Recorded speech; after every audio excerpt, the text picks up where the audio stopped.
Hi, everyone. This is Matt from Healthy Framework. Today, I'm very excited to be joined by Sarah Powell, managing partner of Maclynn. Sarah, thank you so much for joining today. Yeah, thank you so much for having us. I'm excited. Yes. Well, hey, let's jump right into it. First up, can you tell me what separates Maclynn from the rest of the matchmaking services that are out there? Yeah, thanks for the questions again. So one great thing about Maclin is that we have a truly international presence. We are also more of a psychology-driven approach, and a lot of our experts have a background in psychology as well. So teams on the ground in London, New York, California, and all of us, we guide our clients through this five-stage matchmaking methodology. So it is unique to Macklin. This includes in-depth compatibility profilings, values assessments, and then we also maintain a pretty extensive global network. Really high quality, everyone's vetted. So overall, this is a really truly tailored experience. A client would have their own dedicated matchmaker. We also offer ongoing dating support, which I think is pretty unique. Lots of resources in-house. So our team of experts really help in every capacity to get our clients achieve their relationship goals. Awesome. That's some great insight. How Mhm. would you describe if somebody's watching this? What is the ideal customer that Maclynn is designed for? Yeah, so I would say our clients are individuals that are really serious about finding a long-term partner. Polyamory is a big thing out there. I think most of our clients are a bit more monogamous minded, for example. They generally value their time, they appreciate expert support. And then many of them also require access to higher caliber people. Maybe they won't find those traditional high achievers online. So they're willing to invest a little bit more to access that and have a more bespoke experience. Yeah, no, that's perfect. Something I've wondered a bit, and I'm sure many others are out there, right? Hiring a personalized matchmaker is more expensive than a traditional dating app. How would you rationalize those costs to somebody that might be concerned about the higher price tag? Yeah, valid question. I've thought about this a lot before as well. And it's true, you can't really put a price on love, but how can we quantify things? I think really the incredible value of a matchmaker is the time and energy that's saved by outsourcing the dating process. So we have the top tier best resources that will help conduct the search. We have a trained team of specialists that will vet and plan the dates like a concierge for you. And then we can even get feedback after the dates for our clients. So that's very unique to a service like this. And then again, on top of that, the level of quality that we provide in the matches, I think it tends to yield a higher potential for long-term meaningful relationships. Mhm. And then yeah, so basically we're really focused on curating connections that are based on compatible lifestyles, shared values, and I think overall that leads to better outcomes than a traditional dating app. Yeah, oh, great. That was a wonderful explanation of Mhm. justifying that. Would you say, are there any drawbacks or potential drawbacks to using a matchmaker that people should be aware of? Yeah, I mean, matchmaking might not be for everyone. I think generally it does require a little bit more time to properly assess compatibility, at least with our team. And today's dating culture is very accustomed to immediate gratification where you swipe on an app and then you'll go on a date tomorrow. So it does take a little bit more vetting or time to do so. And our focus is again those values and relationship aspirations plus attraction, and we're focused on the quality, not quantity or mass volume. Additionally, I don't think any service out there can guarantee love. If they could, it would be a gajillion dollar Right. service. But anyways, I think it's important that when we are working with someone, we're being really transparent, we're managing expectations, and we really understand the specific nuances and needs of each client to help optimize their success. Yeah, no, that's a really good set there with it. And I think leads in a little bit to this next question that and you touched on this a little bit earlier, at least with the psychology side, but would you say, is there anything unique about the way that you guys find matches for someone there? We have a lot of resources. I'd say a really cool thing that we have in Maclynn, there's so many creative ways that we connect with people, but we did develop a ambassador program, and there is a huge network of over 150 people around the world. And they refer exceptional singles to us that might not be found online. So being plugged into particular communities, alumni groups, specialized cultural groups, religious groups, or maybe the local hairdresser that has every contact under the sun. So it's really a unique way that we've kind of created another way for singles to be referred. Excellent. I like that. That's got to help uncovering some that you might not have otherwise, so that you've got the big database with it. Yes. Excellent.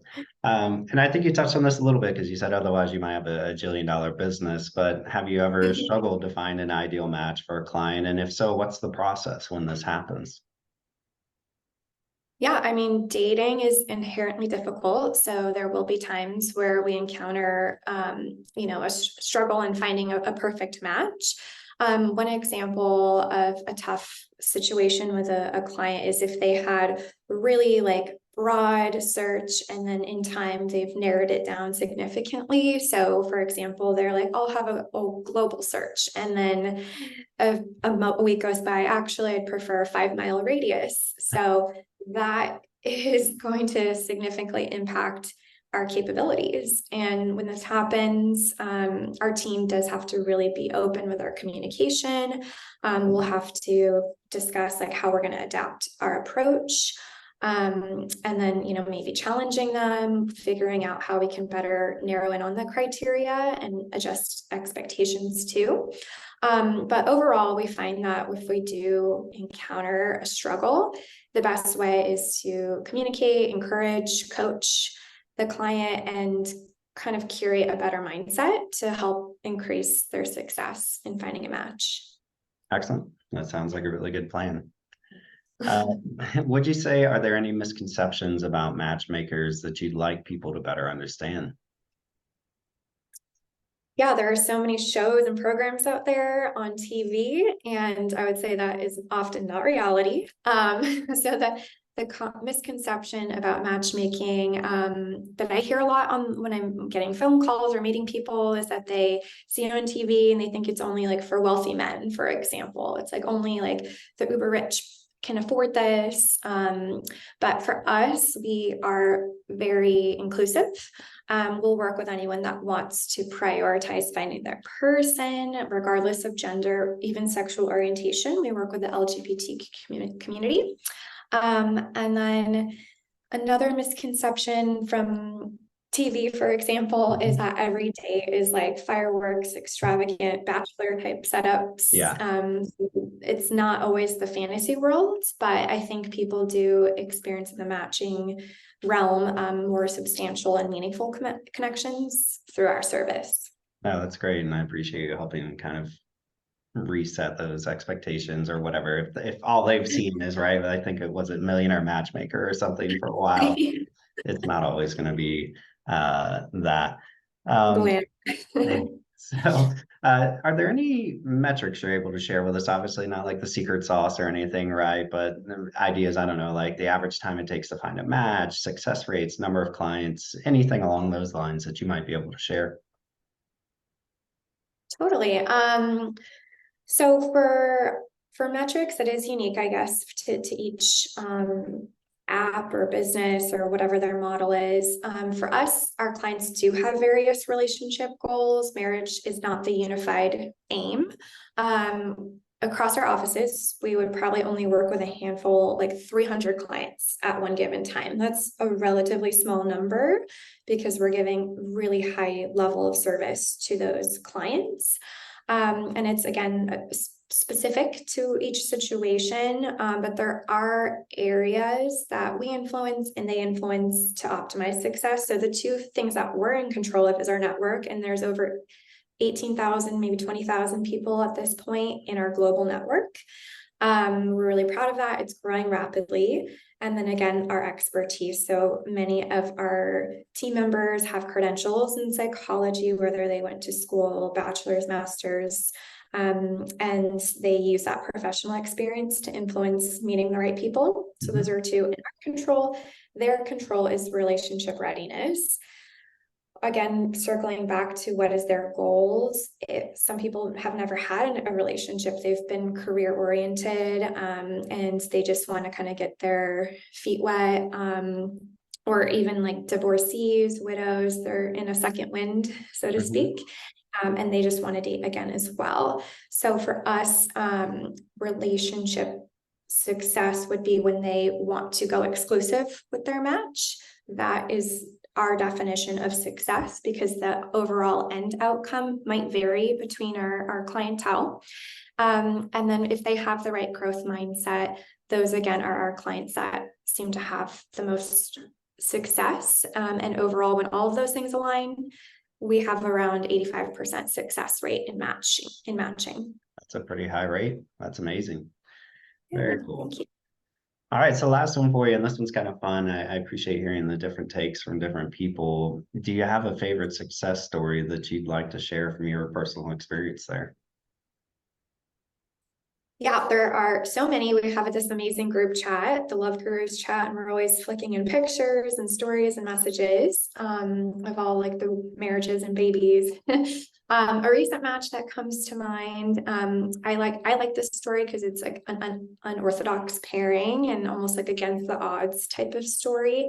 So one of my clients, she's a really successful business owner in the Bay Area. And then she ended up meeting a guy in Arizona. So first of all, different areas. They were both, professionals. They have a love for the arts. They have healthy lifestyles, and they both raised their children. So they had a lot of shared experience there. The kicker is they were kind of staunch in their political parties, registered like Democrat, registered Republican, and both of them listed that as like kind of a deal breaker.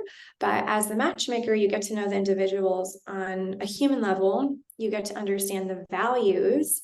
And despite like a label, I still felt there was compatibility on a lot of other places. And attraction wise, I think they both agreed they were both attractive, but this was their hang up. They were like, I don't know about that. Like if she's this way and I'm this way, I don't know if there's really any momentum here. Almost a non-starter. But after getting to like properly consult each person and tell them, there's actually a lot more alignment here than meets the eye. And they were like, you know what, we're going to trust you. They met and they are madly in love. They were able to openly communicate and kind of work through those differences where they realized they're not so different after all, and maybe even like influenced their own political views too. So they're a bit more like understanding of that. They are in talks of moving in. They go on world trips and vacations together. And it's just like a really amazing outcome that I think on a traditional dating app where you'd be very quick to dismiss something of that nature. And I think they have this blossoming love story to kind of thank for our expertise. No, that's excellent. That was a really good sample because, yeah, I think so often, right, especially in the swipe culture, folks are quick on attraction or, well, Republican, Democrat, whatever the case is. But to your point of being able to know them a little bit better, you could say, yeah, but let's hear me out, kind of thing. So that was an excellent example. And that's awesome for them. Excellent. Well, thank you again, Sarah, for joining. Definitely appreciate your time. It was great getting to understand a little bit more about Maclynn, and we're excited to continue following you guys and see what you do. And maybe we can do another one of these in the future to touch base and just see what the latest is then. But thank you again. Really appreciate it. Thanks, Matt. It's been a pleasure. Thank you.